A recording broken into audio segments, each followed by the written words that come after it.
ये है RJ media और आप देख रहे हैं न्यूज अभी अभी, खबर, तहकीकात, हकीकत। सहारनपुर जनता रोड की सरकारी जमीन की खरीद फरोख्त करने के मामले में बड़ी कार्यवाही। लेखपाल की तहरीर पर 42 लोगों के खिलाफ एफआईआर दर्ज। लेखपाल प्रदीप गुप्ता ने थाना सदर बाजार में एफआईआर दर्ज कराई है। मुकदमे में 4 महिलाएं और कॉरपोरेशन बैंक को भी अभियुक्त बनाया गया है। यूनिवर्सिटी की घोषणा के बाद जमीन की खरीद फरोख्त का खेल शुरू हुआ था। जनता रोड पर सरकारी जमीन को हेरा फेरी कर अलग अलग काश्तकारों को बेचने का खुलासा हुआ था। डीएम ने जांच एसडीएम सदर को सौंपी थी। एसडीएम सदर ने पूरी मामले की जांच रिपोर्ट डीएम को दी थी। दरअसल 1962 में लोक निर्माण विभाग द्वारा जनता रोड के निर्माण के लिए अधिकृत की गई थी, लेकिन राजस्व अभिलेखों में पुराने काश्तकारों का नाम दर्ज चला आ रहा था। इसी का फायदा उठाकर जमीन के बैनामे कराए जा रहे थे। मामले की शिकायत के बाद प्रशासन हरकत में आया।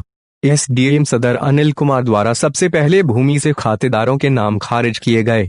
एसडीएम की जांच के आधार पर डीएम अखिलेश सिंह ने जमीन की हेराफेरी के मामले में जमीन बेचने वालों के खिलाफ मुकदमा दर्ज कराने के निर्देश दिए थे। लेखपाल प्रदीप गुप्ता की ओर से थाना सदर बाजार में जमीन की हेराफेरी करने वालों के लिए धोखाधड़ी, सार्वजनिक संपत्ति निवारण अधिनियम 1984 की धारा 3 व 4, षड्यंत्र करने व दूसरी धाराओं में मुकदमा दर्ज किया गया है। पुलिस ने मुकदमा दर्ज कर मामले की तफ्तीश शुरू कर दी है। ये जनता रोड पे हमारी ज़मीन थी। जनता रोड पे कुछ भूमाफिया टाइप लोग एक्टिव है और उन्होंने हमारी ज़मीन पे जो है ना कब्जा करने के भी प्रयास हुए और फर्जी रजिस्ट्री करके हमारी ज़मीनों पे बाउंड्री करने के प्रयास हुए।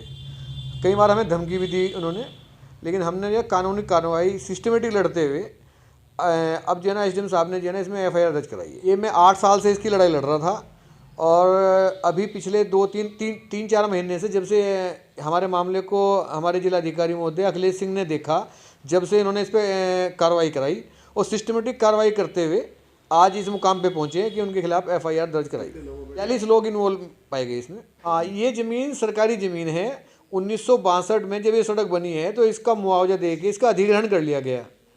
इस ज़मीन से इन लोगों का कोई मतलब नहीं था, लेकिन इन लोगों ने हम शहर के लोग हैं, हमें ब्लैकमेल करने के लिए इसकी रजिस्ट्री कराई गई। रजिस्ट्री करा के हमें टेरर में लिया गया और कानूनी कार्रवाई में भी स्टार्टिंग में आते थे सामने, बाद में सामने नहीं आते थे।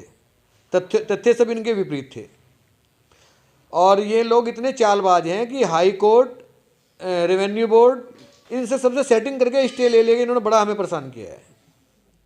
ये सहारनपुर शहर से कुंवार का यूनिवर्सिटी की तरफ जनता रोड जाती है। इसकी कुछ ज़मीनें एक्वायर हुई थी 1964 में, लेकिन किसी गलती से कुछ काश्तकारों के नाम उस पर दर्ज रह गए थे। इन लोगों ने उसका फ़ायदा उठा के और उस ज़मीन को बेच दिया, जबकि मौके पे सड़क चल रही थी। ये मेरे संज्ञान में आने के बाद मैंने लगभग 2 महीने पहले इन लोगों के नाम खारिज करके रोड के नाम उसमें जनता रोड का नाम दोबारा दर्ज कर दिया गया और जो इस लोगों ने जिस तरह से खरीद बेच की थी उसमें 42 लोगों के नाम थाना सदर बाजार में एफआईआर आज दर्ज कराई।